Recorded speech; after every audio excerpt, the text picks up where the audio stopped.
I had always been skeptical when it came to the strange, the supernatural. Growing up, I devoured horror books, watched countless late-night documentaries, and listened to more than my fair share of ghost stories, but I never truly believed in any of it. To me, it was all just fiction, a way to scare people into behaving or perhaps entertain them. I thought I had everything figured out, that is, until one fateful night in the small town of Ashford. I had taken a job in the town to get away from the stress of city life, a fresh start. It wasn't much, just a job working at a small bookstore, but it was peaceful. Ashford itself was a quiet little place, tucked away in the hills with a history older than most people realized. The locals were nice enough, a little quirky at times, but nothing too unusual, or so I thought. On my first day in town, an older woman named Marla came into the bookstore. She seemed harmless enough, just a typical small-town character, always around to chat with anyone who would listen.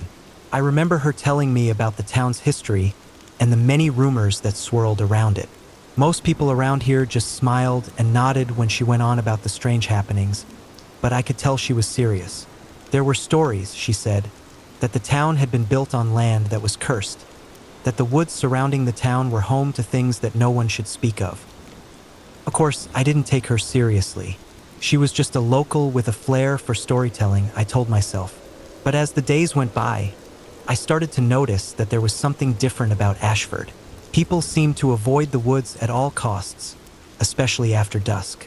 Even the most hard-headed locals would only go into the forest in broad daylight, and even then, they always hurried out, as if they had somewhere important to be.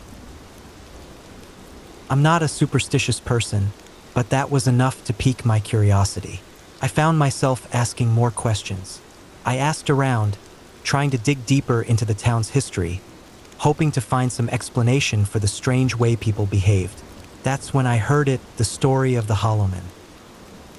It was an old tale, passed down through generations, about a creature that lived in the forest. No one knew exactly what it was. Some said it was a ghost, others believed it was some kind of shape-shifting monster. The most common description was that of a tall figure, completely covered in shadow, with a face that was featureless, smooth like a mask. The Hollowman, as the story went, was a guardian of the woods, a protector of something far older than the town itself. The story was absurd, of course. A creature like that, wandering the woods, only coming out at night? It sounded like something ripped straight from a bad horror movie. I dismissed it, thinking it was just another one of those tall tales people tell to keep their kids out of trouble. But as the weeks passed, I began to notice something strange. The locals didn't just tell the story, they acted like they were afraid of it. It was a palpable fear, one that settled in their eyes whenever they spoke of the Hollowman.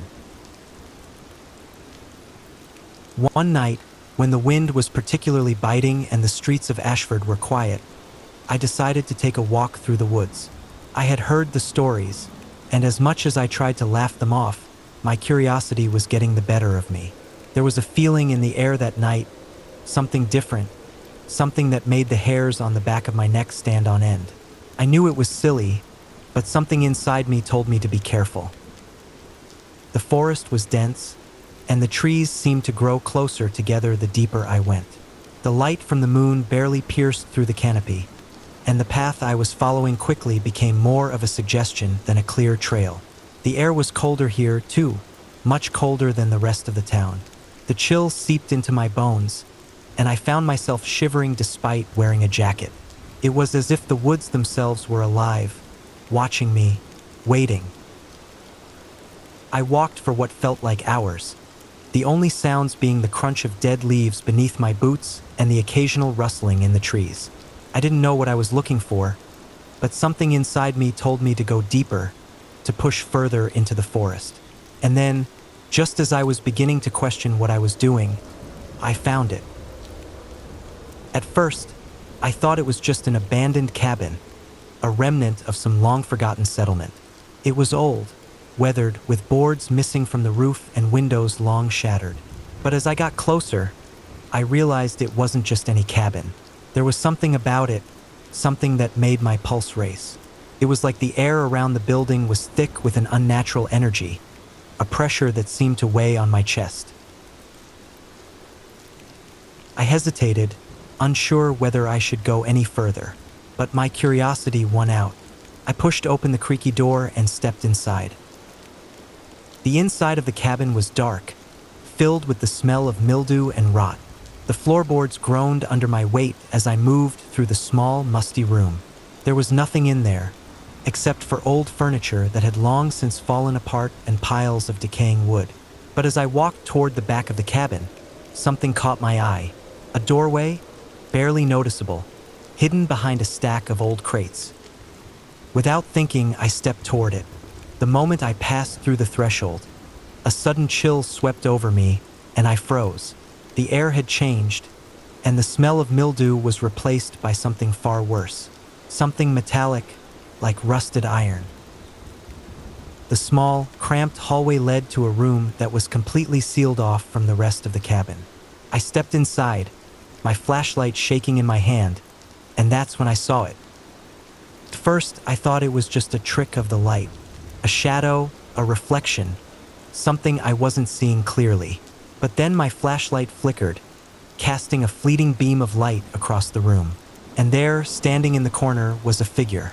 It was tall, impossibly tall, with long, spindly limbs and a body that seemed to shimmer in and out of focus, like it was made of darkness itself. Its face was smooth, featureless, just a blank mask where eyes should have been. It was the Hollow Man. My heart stopped in my chest, and for a moment, I couldn't move, couldn't breathe. The thing, whatever it was, didn't move. It just stood there, silent and still, as if waiting for something, or perhaps watching me, waiting for me to make the first move. I backed away slowly, but the thing didn't follow. It didn't need to. I could feel it, its presence pressing in on me like a weight, suffocating and oppressive. I turned and ran, the door slamming behind me as I stumbled out of the cabin and into the night. I don't know how long I ran. My legs burned, and my breath came in ragged gasps as I pushed through the woods. The trees seemed to stretch on forever, and the shadows around me seemed to twist and shift, taking on shapes that weren't natural.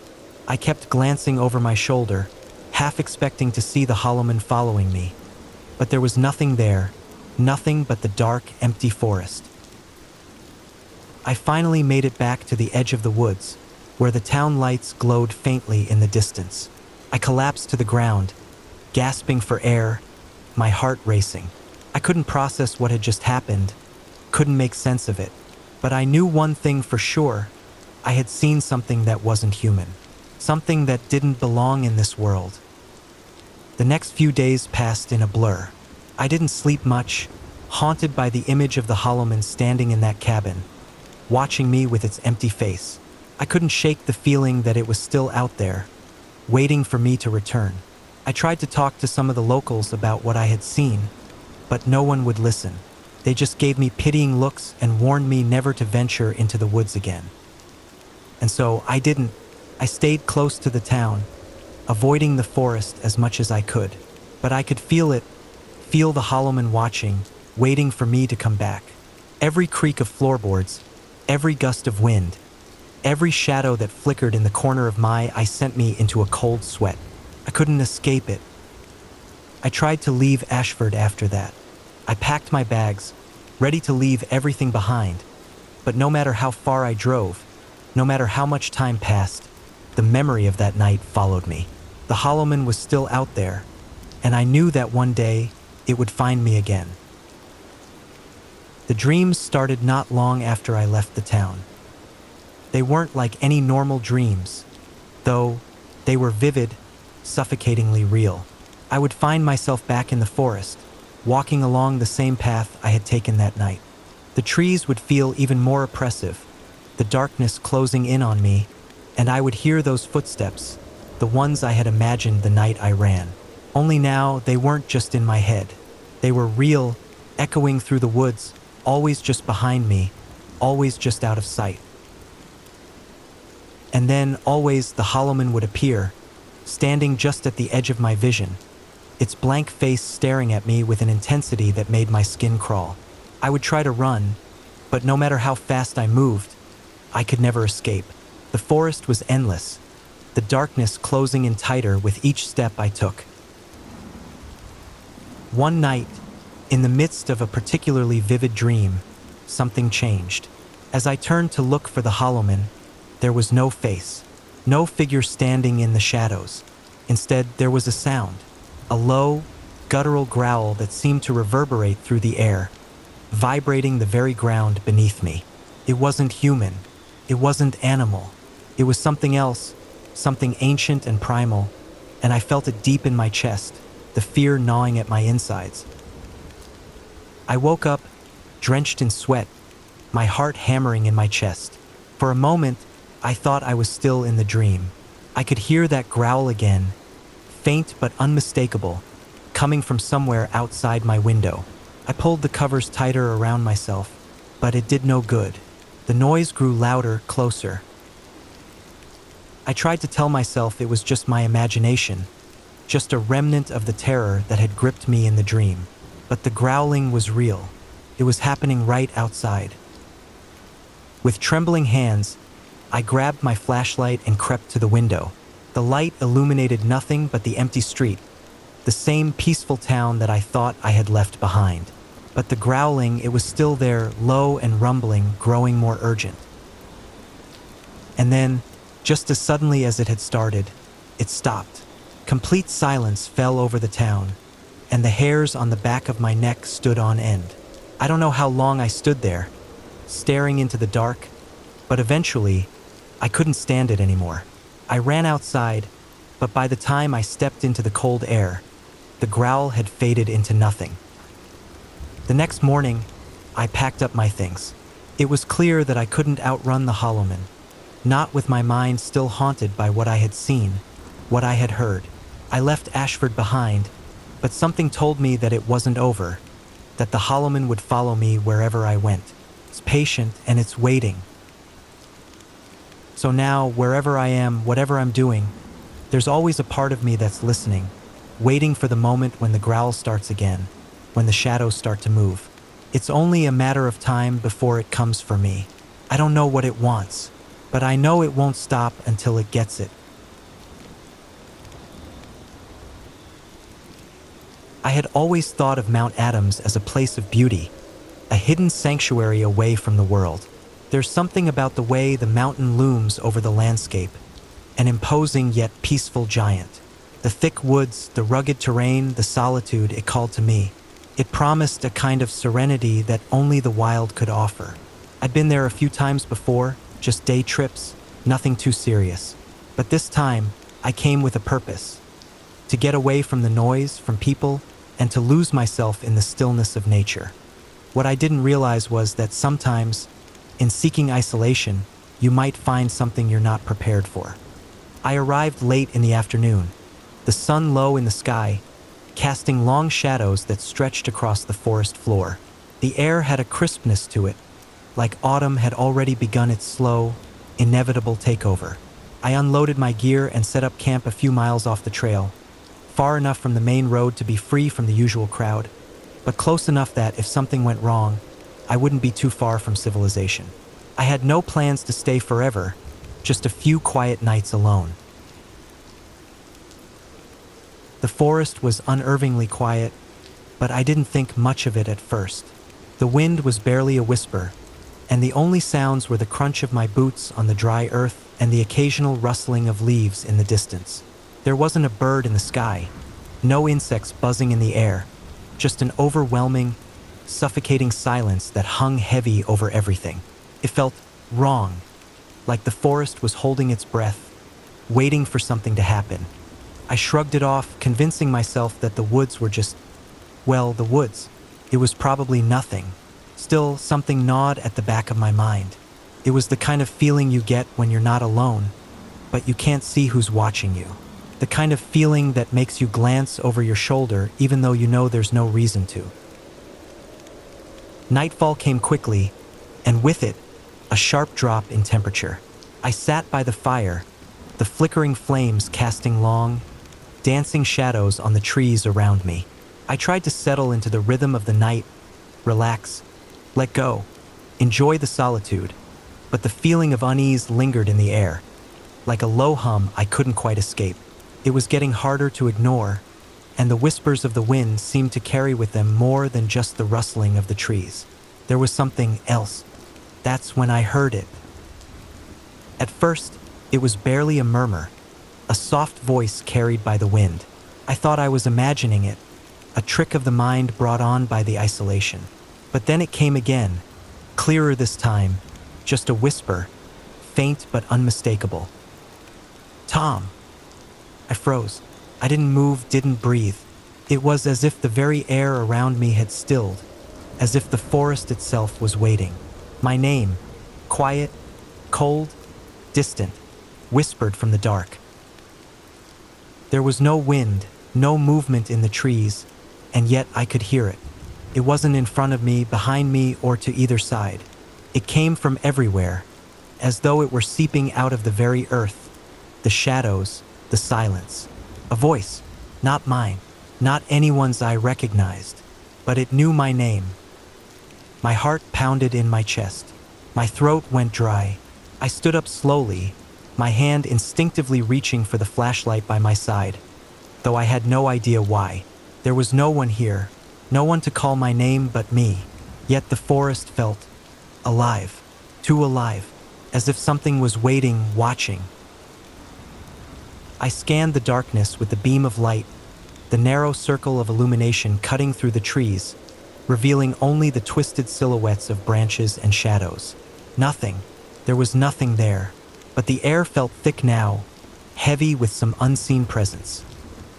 I told myself it was nothing. I tried to rationalize it. The wind, the isolation, my imagination running wild. So I sat back down by the fire, forcing myself to relax, even though I couldn't shake the feeling that something was waiting just out of sight. I shouldn't have ignored it. I heard the hoofbeats next, soft at first, a rhythmic thud that seemed to come from the distant woods. At first, I thought it was just the wind, the creaking of trees, maybe even a trick of my mind. But then it grew louder, closer, and I knew it wasn't the wind. It wasn't the trees. Hoofbeats, but not the light, quick pitter-patter of a deer. No, this was different. This was something larger, something deliberate. The sound of hooves striking the earth echoed through the forest, sharp and unnerving in the otherwise still air. I grabbed the flashlight and swung it toward the noise, my pulse quickening.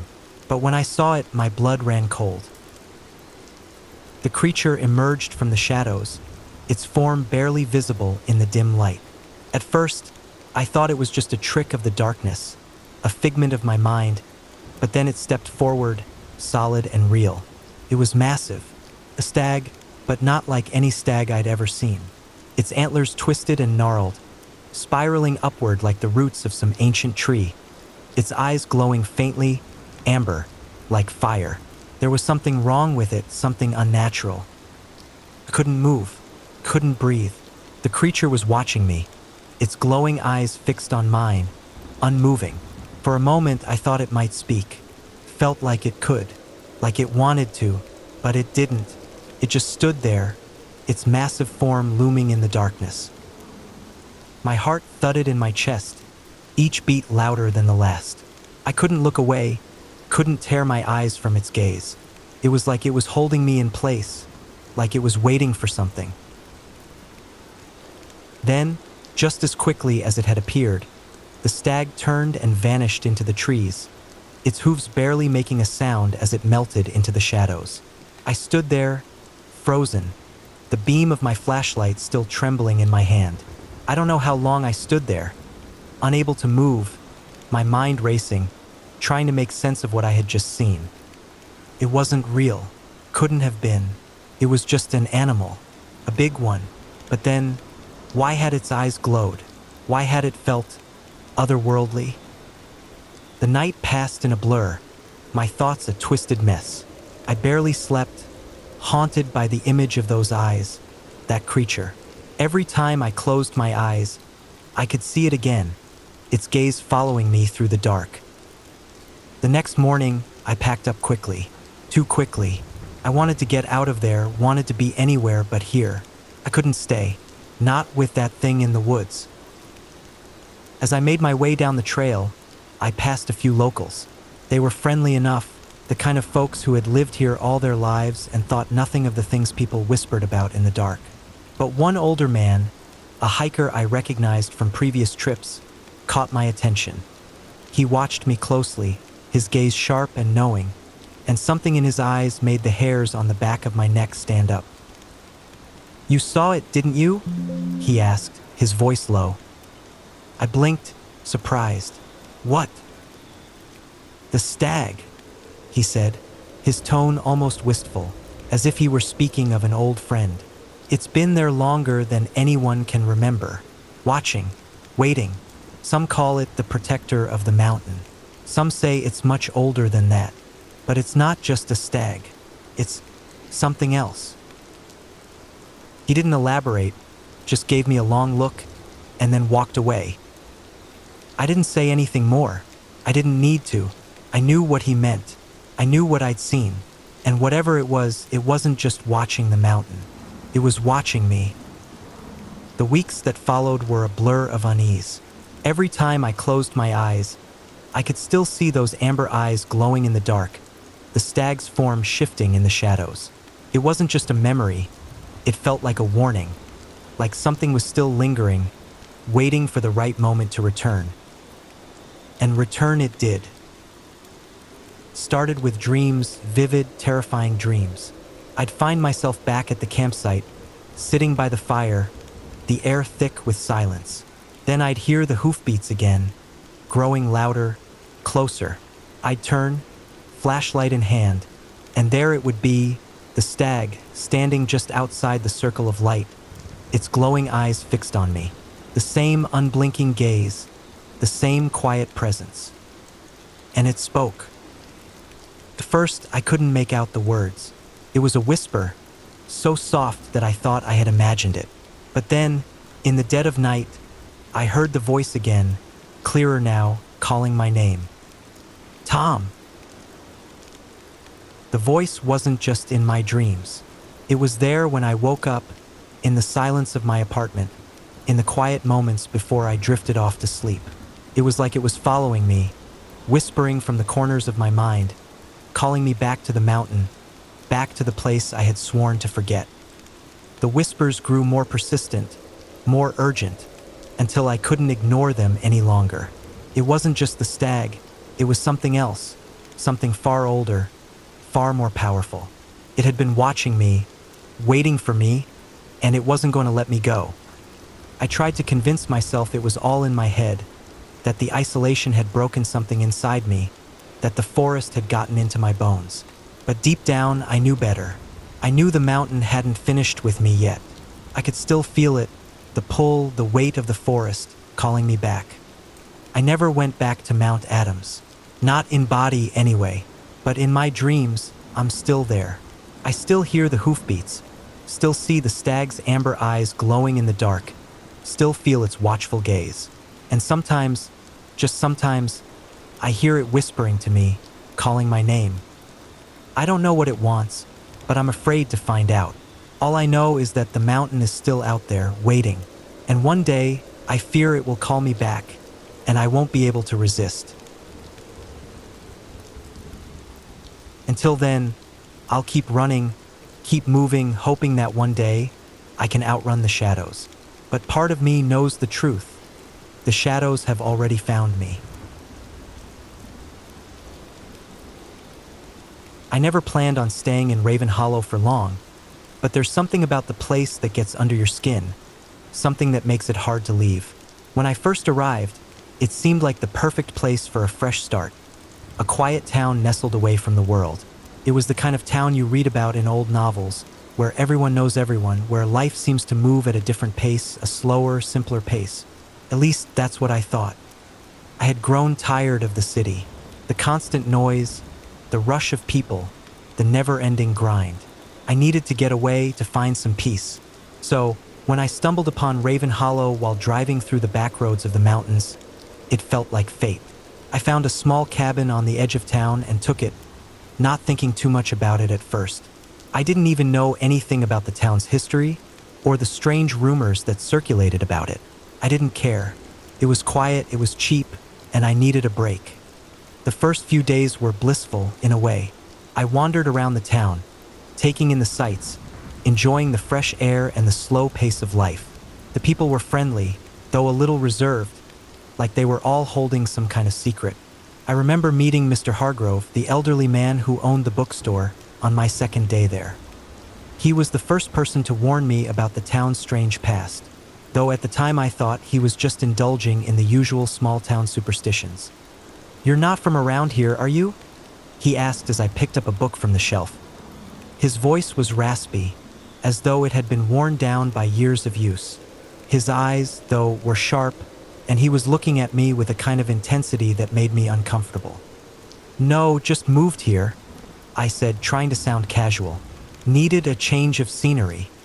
He nodded slowly, as though he already knew that. "Well, you do well to be careful around here. Raven Hollow's a town with a history. People come and go, but they rarely stay long." I chuckled, trying to brush off his words. "I think I'll be fine." He didn't smile, just kept his eyes on me, watching me in a way that made my skin crawl. "There's something about the place, you see. A darkness. People leave, but not always the way they came. And those who stay, well, they don't always stay the same." His words didn't sink in at first. I thought he was just a quirky old man with a penchant for storytelling. But as the days passed, I started noticing things. Small things at first, like the way the townspeople would glance nervously over their shoulders when they thought no one was looking, or how the children no longer played in the streets after dark. I thought it was just the town's quiet nature, but something about it didn't sit right with me. I began to feel like I was being watched, like there was something in the air, something just beyond my vision, lurking in the shadows. And then there were the animals, or rather, the lack of them. I couldn't remember seeing a dog or a cat anywhere in town. Not even the birds seemed to sing in the trees. It was as though nature itself had turned its back on Raven Hollow. Then there was the woman I saw one evening as I sat on the porch of my cabin. She walked past with a hurried step, her dark hair flowing behind her, her eyes downcast as though she were trying to avoid being noticed. Something about her caught my attention, and before I knew what I was doing, I was following her. Not in a creepy way, mind you, but out of curiosity. I had to know where she was going. I followed her down a narrow path behind the town, into the woods. The trees were dense, their branches forming a canopy overhead that blocked out most of the moonlight. The air grew colder as I walked deeper into the forest, and the silence was deafening. The only sound was the crunch of leaves beneath my boots and the occasional snap of a twig. She led me for what seemed like miles, the darkness around me closing in tighter with every step. Just when I thought I might lose her, she stopped at a clearing. And that's when I saw it, the stone structure, half covered in ivy and moss, sitting at the heart of the clearing. It looked ancient, weathered by time, and yet there was something unnerving about it, something that sent a chill crawling up my spine. The woman stood in front of it for a moment, her face expressionless. She raised her arms, as though in some kind of ritual, and whispered something. The words were soft, but I could feel the weight of them in the air, like they held power, like they had been spoken 1,000 times before. I couldn't make out what she was saying, but I could tell it wasn't a prayer. It was something else, something darker. And then, as quickly as she had appeared, she turned and walked back the way she had come, disappearing into the trees. I stood there in the clearing, my heart pounding in my chest, unsure of what I had just witnessed. My breath came in shallow gasps as I tried to make sense of it. What was that place? What was she doing? I couldn't shake the feeling that I had stumbled onto something I wasn't meant to see. But my curiosity got the better of me, and I found myself going back the next night trying to find answers. I had to know what the woman had been doing there, what that place was. The second time I went into the woods, I didn't follow anyone. I went straight to the clearing, determined to find out what was so important about it. The night was colder this time, and the air felt heavier, thicker. I had a flashlight with me, but even that didn't seem to cut through the darkness as well as I expected. The trees were tall and looming, their shadows stretching long across the ground, making the forest seem like a maze. When I reached the clearing, the stone structure was there, as if waiting for me. The moonlight shone down, casting an eerie glow over the stones, and for the first time, I could see the markings carved into them. Strange symbols, ancient and twisted. They seemed to shift, to move under the light, like they were alive. The longer I looked at them, the more I felt drawn to them, as if something was calling me, pulling me closer. Without thinking, I reached out and touched one of the symbols. The moment my fingers made contact, I felt a jolt, a shock that ran through my body like electricity. My heart stopped for a beat, and the world around me seemed to shift, like I was being pulled into another realm. I tried to pull my hand back, but it wouldn't move. It was as if the stone had a grip on me, holding me in place. The air grew colder, and the wind picked up, howling through the trees. I heard something in the distance, a low, guttural sound that sent a shiver down my spine. I couldn't tell what it was, but it was close, closer than I wanted it to be.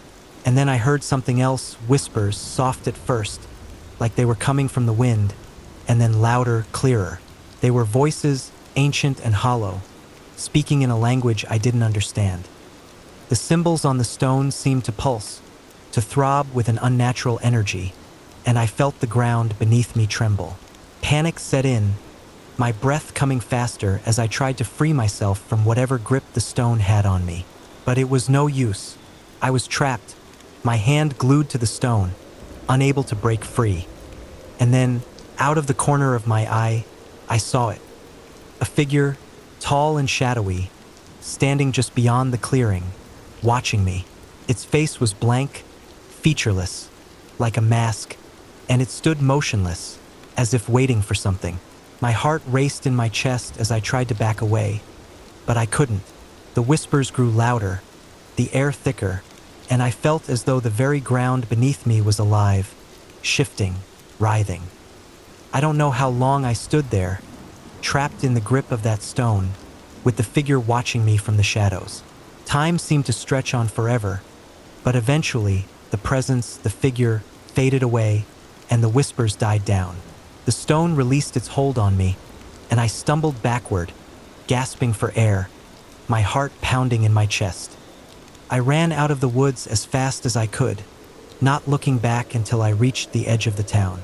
The town that seemed so peaceful, so welcoming, but now felt like a prison, a place where the walls were closing in around me. I didn't know what had happened in that clearing, what I had touched, or what I had unleashed, but I knew one thing for sure. I had made a terrible mistake.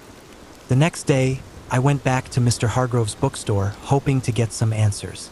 I found him sitting behind the counter, his eyes dark, as though he had been waiting for me. "You've seen it, haven't you?" he asked, his voice low and filled with a kind of knowing dread. "The hollow, the place in the woods." I nodded, my throat dry. "What is it? What happens there?" He sighed, setting down the book he had been reading and looking at me with tired eyes. "It's not just a place, son. It's a doorway to something older, something that's been here long before this town. People go in and they come out, but they're never the same. Take something from them, something deep, and sometimes it takes them entirely." "What does it want?" I asked, my voice shaking. "It wants souls," he said quietly. "It feeds on them, draws them in, and once you've entered, it doesn't let you go." That was the last conversation I had with him.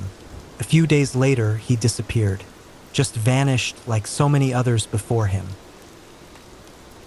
I tried to leave Raven Hollow after that, tried to escape whatever dark grip the town had on me, but the farther I drove, the more I felt it following me. The whispers, the pull of the hollow. I couldn't escape it, no matter how hard I tried. And now, as I sit here writing this, I can hear it. The whispers, faint but insistent, calling me back. The hollow is still waiting, and it won't stop until it has what it wants. Once you enter Raven Hollow, you're never truly free. It takes a part of you, something you can never get back. And it will keep calling, keep waiting until you can't resist anymore. and then it will take you too.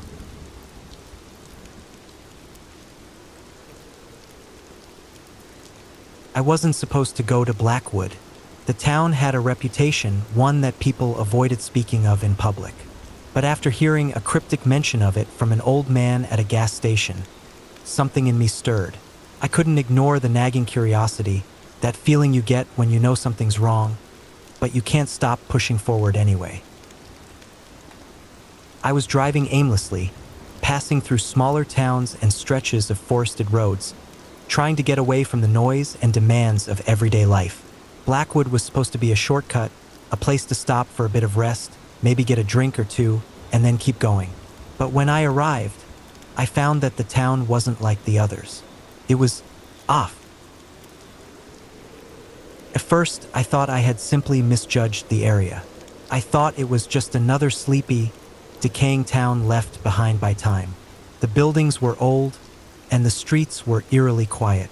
There was a sense of abandonment in the air, but it wasn't just the physical decay that bothered me.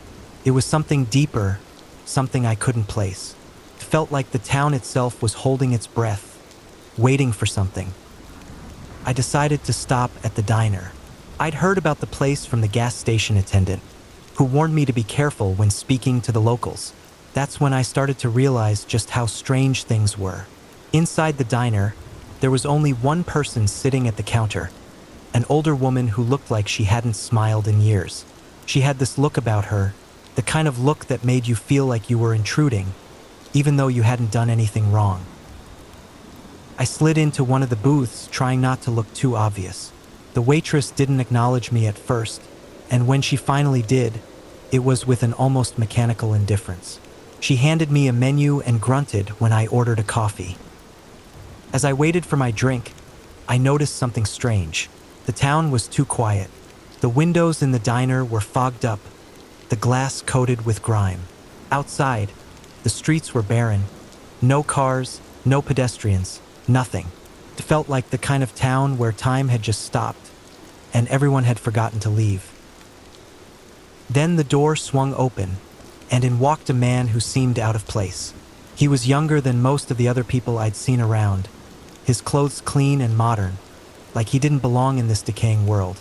He sat at the counter next to the woman, and I overheard a piece of their conversation. "You should leave," she said softly, her voice barely above a whisper. "Why?" the man asked, not sounding frightened but confused. "Because it won't let you go," she replied, her gaze shifting toward the door like she was afraid someone would hear her. "You've already crossed the line." I froze. What was she talking about? The line? I had barely finished my coffee when I left the diner. I felt a strange unease settle over me, but I didn't know why. I told myself that it was just the isolated nature of the town, the kind of place where people grow suspicious of outsiders. I walked around the town, trying to shake off the feeling of being watched. The more I looked, the more I noticed. The buildings were older than they seemed at first glance. The wood was rotting in places, and some of the windows had been boarded up for years. But there was something else, something in the very air that felt wrong. I passed an old church at the edge of town, its doors cracked open, as if inviting me in. Something pulled me inside. I can't explain it. It wasn't like I was being forced, but there was a compulsion, a feeling that I couldn't ignore. The air inside the church was stale, thick with dust. I stepped forward, and the sound of my footsteps echoed in the emptiness. I didn't know why, but I walked toward the altar, drawn as if by some invisible force. The closer I got, the more the air seemed to thicken, pressing down on me like a weight. When I reached the altar, I noticed a small wooden box sitting on it, carved with intricate symbols I didn't recognize. My hands reached out almost of their own accord, and I lifted the box, feeling the rough wood beneath my fingertips. The moment I touched it, the air shifted. It felt like the world around me was bending, stretching, like it was being twisted into something it wasn't supposed to be. The temperature dropped, and the shadows in the room seemed to deepen. My breath caught in my throat, and I turned. expecting to see something standing behind me. But nothing was there. I put the box down, almost as if I'd been caught doing something I shouldn't have, and rushed out of the church, my heart pounding in my chest. Something was wrong. Something had shifted. The town felt different now, heavier somehow, like it had noticed me. I went back to my car, planning to leave, to drive straight out of Blackwood and never look back. But as I drove through the empty streets, something stopped me. The same compulsion I felt at the church was there again, pulling me toward the forest on the outskirts of town. The road was narrow, overgrown with trees and vines. It was a road I didn't even know existed until now. And then there it was, the clearing. It had been there the entire time, hidden behind the trees, but now I could see it. A stone circle, ancient and worn, standing in the middle of the forest. The trees around it were twisted, their branches stretching out like skeletal fingers. The air in the clearing was thick, heavy with something unnatural. I couldn't resist it. My feet carried me forward, one step after another, until I was standing in the center of the stone circle. I don't know why I did it, but I reached out and touched one of the stones. The moment my fingers made contact, everything changed. The world around me seemed to shudder. The trees swayed, and the ground beneath me rumbled like a beast waking from a long slumber. I tried to pull my hand back, but it was stuck. The stone was pulling me in, sucking me deeper into the earth. The air was filled with a low hum, vibrating in my chest, and I could hear whispers, faint at first, but growing louder. They were speaking in a language I didn't understand, but I could feel the weight of their words. Couldn't breathe. The air was thick with the pressure of whatever was happening, pressing against me like a storm building on the horizon. I closed my eyes, but the whispers wouldn't stop. They filled my mind, echoed in my ears, until they drowned out everything else. And then I saw it. A figure appeared before me, rising out of the ground like a shadow made flesh. Its eyes glowed with a sickly yellow light, and its face was nothing human. It was like a mask, stretched and twisted, moving with an unnatural fluidity. It smiled at me, but its smile was full of teeth. Too many teeth, sharp and jagged like a predator. It spoke, its voice a rasping whisper that clawed at my sanity. "You shouldn't have come." I tried to back away, but my body refused to obey. I was frozen, my feet glued to the spot. The figure moved closer, its glowing eyes locked onto mine, and I felt an overwhelming sense of dread, as if something terrible was about to happen. "You've crossed the line," it said, its voice now filling my head. "There's no going back now." I felt the ground shift beneath me, and the air grew colder, so cold it burned my skin. The stone beneath my hand was pulsing, the symbols carved into it glowing with an unholy light. I tried to scream, but my voice wouldn't come. My throat closed up as if something was blocking it, silencing me. Then, in one horrible instant, everything went dark. When I woke up, I was lying in the middle of the stone circle, the ground cold beneath me. I didn't know how long I had been unconscious. The clearing was silent, unnaturally so. The figure was gone, but the weight of its presence still lingered, pressing down on me like a physical force. I stood up shakily, my body weak, and looked around. The forest around me seemed different, distorted, like it was no longer a part of the world I knew. The trees were twisted, their shapes wrong, as if they were from some other reality. And the sky above was an unnatural shade of gray, swirling with dark clouds. I couldn't stay here. I had to leave, but I knew, deep down, that I couldn't. There was something in the air, something in the very ground that had claimed me. Blackwood wasn't a town. It was a place that held onto its secrets, that twisted and warped everything it touched. And I had crossed the line. As I stumbled back to my car, I could feel the whispers again, soft at first, but growing louder, like they were coming from the very trees around me. They were calling my name, pulling me back toward the center of the forest, toward the stone circle. I don't know if I'll ever leave Blackwood. There's a part of me that's still there, trapped in the clearing, with the figure and the whispers. I've tried to leave, to escape, but the town, it won't let me. I am part of it now, and it is part of me. The next night, I lay in bed, feeling the cold sweat on my skin, unable to sleep. The darkness outside my window pressed against the walls of the cabin, like something was watching me. My mind kept returning to the stone circle, to the figure that had risen from the earth. I could still hear its voice in my head, whispering the same words over and over, words that now seemed to have weight, that seemed to cling to me like a curse. You've crossed the line. I had no idea what that line was. What did it mean? What did I do wrong? But in the deep recesses of my mind, I knew. I had stepped into something ancient, something older than time, and I had disturbed it. I wasn't supposed to be there. None of us were. I couldn't leave the cabin. Every time I tried, the whispers grew louder, and the forest seemed to close in around me. Every road out of town felt wrong, like it led me back to the stone circle, back to the place where it all began. And then I saw her. She was standing at the edge of my yard one morning, her face pale and hollow, her hair tangled and wild. Her eyes were wide with fear, and she looked at me with a desperation that made my blood run cold. "Help me," she whispered. "It's already here." Before I could react, she turned and ran, disappearing into the woods, swallowed by the darkness of the trees. I knew I had to follow her, but something in me hesitated. Something told me that if I did, I might never return. Yet, the pull was undeniable, and I found myself heading back into the forest, the same path that had led me to the stone circle. And as I ventured deeper, I felt the ground shake beneath me again.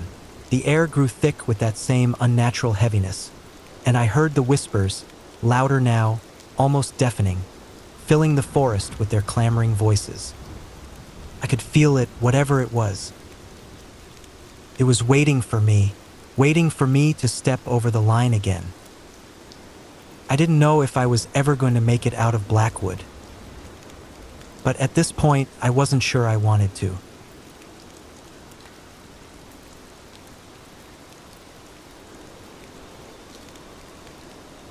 I had heard of the quarry road before, of course.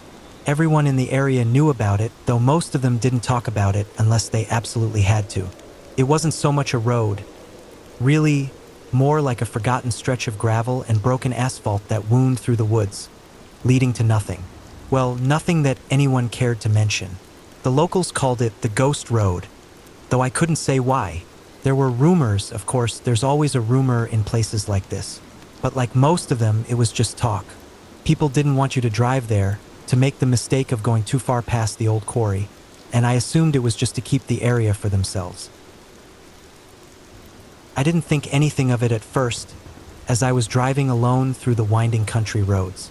It had been a long drive from the city, and I needed to clear my head. A lot had happened in the last year. The kind of things that make you lose your faith in the ordinary. The kind of things that turn quiet nights into restless hours. I thought a weekend away from everything, from the noise of people and technology, would help me sort myself out. I passed through several towns along the way, places that were long abandoned or barely hanging on. Small houses, empty storefronts, and a general sense of neglect. Some of the places were so quiet that I thought the whole town might have been swallowed up by time. The only sound was the wind, rattling the few shutters still hanging on the windows. It was about the time I passed through the last of those sleepy towns, just as the sun was beginning to dip below the trees, that I saw it. The sign, half faded, standing crooked in the grass. Quarry Road, the letters barely visible through the grime and moss that had collected on it over the years. I slowed my car, considering the decision, as if something was pulling me toward it. I didn't really have a destination, so why not? I turned down the road without much thought. The trees closed in quickly on either side, their branches stretching over the road like a canopy, blocking the last light of the setting sun. The gravel crunched beneath my tires, and the sound seemed far too loud in the stillness. I felt a pang of something, unease, maybe prickling at the back of my neck, but I brushed it off. It was just the isolation, the quiet, that's all. I kept driving for what seemed like hours, though I knew it had only been 20 minutes or so. The road twisted in strange directions, narrowing in some spots, widening in others, as if it had been pieced together by someone with no regard for symmetry. The trees were taller here, denser, and there was a strange stillness in the air, like the forest itself had forgotten how to move. Eventually, the road leveled out into a large clearing. That's when I saw it. The quarry. The jagged rocks piled high, remnants of some long-abandoned mining operation. Everything about the place was ancient, as if the earth itself had swallowed up any trace of human presence. The quarry looked like it had been untouched for decades, maybe longer. It was quiet, unnervingly so. No birds, no insects, not a sound. I stopped my car at the edge of the clearing, wondering what was so special about this place. I had read about old quarries like this before. People used to dig them out for stone, but they often abandoned them once the resources ran dry. Some quarries even became filled with water over time, turning into dark, stagnant ponds. This one, however, was dry. The earth around it was cracked and barren, with only weeds growing here and there in patches. I got out of the car, breathing in the thick, damp air that hung around the quarry. I walked toward the edge, my boots crunching on the dry ground. The emptiness of it all was disorienting. There was no sound at all now, not even the wind. I stood at the edge of the quarry for what felt like a long time, staring into the pit below. The stone walls surrounding the hole in the ground seemed to stretch down further than I could see, and a strange feeling crept over me, the sense that there was something down there, something hidden beneath the surface. Felt like it was watching me, waiting. After a while, I decided it was time to leave. I wasn't sure what I was expecting, but whatever it was, I wasn't finding it. The longer I stayed, the more the oppressive silence began to weigh on me. I turned back to my car, but when I reached the clearing again, I realized something was wrong. The road I had come down on didn't seem to be there anymore. The trees were different, thicker, taller, closer together, and there was no trace of the path I had taken. I blinked, rubbed my eyes, trying to convince myself I was just tired from the long drive. I'd been on roads like this before, winding and strange. But no, this wasn't right. The road was gone and the trees, they were wrong. It felt like the ground beneath me had shifted. I retraced my steps, looking around desperately for some sign of the road, but all I could see were trees and rocks and the quarry looming behind me. My heartbeat quickened as the feeling of being watched grew stronger. I spun around, half expecting to see something emerge from the shadows, but there was nothing. No movement, no sound, only the empty silence of the clearing. That's when I heard the footsteps. They were slow, deliberate, coming from the direction of the trees behind me. I stood still, not knowing what to do, trying to make out the figure emerging from the shadows. It was a man, or at least it looked like a man. He was tall, his clothes tattered and torn, his face obscured by the shadows. He didn't speak. He just stood there, watching me. Something about him seemed off, though. He wasn't normal. His movements were too fluid, too unnatural. His head tilted slightly to the side, like he was studying me, weighing me. There was an emptiness in his eyes, something hollow and lifeless. My instinct was to run, but my legs wouldn't move. I was frozen, rooted to the spot as I stared back at him. The silence stretched on, broken only by the sound of his breathing, slow and steady. His eyes didn't leave mine for a single moment, and I felt my pulse thundering in my chest. "Who are you?" I managed to croak, my voice shaky. The man didn't answer. Instead, he reached out slowly, his hand extending toward me. His fingers were long, unnaturally so, and the skin on his hand looked cracked, like old leather. Couldn't breathe, couldn't look away. There was something magnetic about his gaze, pulling me in, drawing me toward him. "Don't," I whispered, my mouth dry. But it was no use. My feet moved before I could think. I was walking toward him, unable to stop myself, my body acting on its own. Every step felt like it took me deeper into some kind of nightmare, one I couldn't escape. His hand was just inches from my face when I realized what was wrong. His fingers were not fingers at all. They were claws, black, sharp, and jagged. I jerked back, but it was too late. His hand shot out, wrapping around my arm with terrifying strength. I tried to scream, but no sound came out. My vision blurred, and the air felt like it was being sucked from my lungs. The man's grip tightened, and I could feel his breath on my skin, cold and rancid, like something ancient and decayed. "Help me?" I whispered, but it was more to myself than anything. I had no one to call, no one who would hear me. Then, just as suddenly as he had appeared, he let go. The force of it sent me stumbling backward. I crashed to the ground, gasping for air. My heart pounded in my chest, my body trembling with fear. I tried to stand, but my legs wouldn't support me. The man was gone, vanished into the trees like he had never been there at all. But I could feel him, still there in the shadows, watching me. His presence lingered, a heavy, suffocating weight pressing down on me. I stumbled to my feet, the fear twisting in my stomach like a knot. I had to leave. I had to get away. I turned in the direction I thought the road should have been, but there was nothing. Only more trees, more shadows. My chest tightened. I felt dizzy, disoriented, like the world around me was shifting. And then I heard it again. The footsteps, slow, deliberate. I didn't have much time to think. I ran, as fast as I could, tearing through the woods with no sense of direction, just desperate to get away.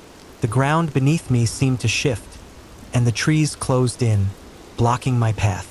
I ran until my legs burned, my breath ragged, but no matter how fast I moved, I couldn't escape the feeling that something was right behind me, that the shadows were closing in. It wasn't until I saw the faint lights of a house through the trees that I finally dared to stop, just long enough to catch my breath. When I looked back, I saw nothing. No figure, no quarry, no road. It was like I had imagined it all. But I knew better. The quarry was still there, and it was still waiting for me,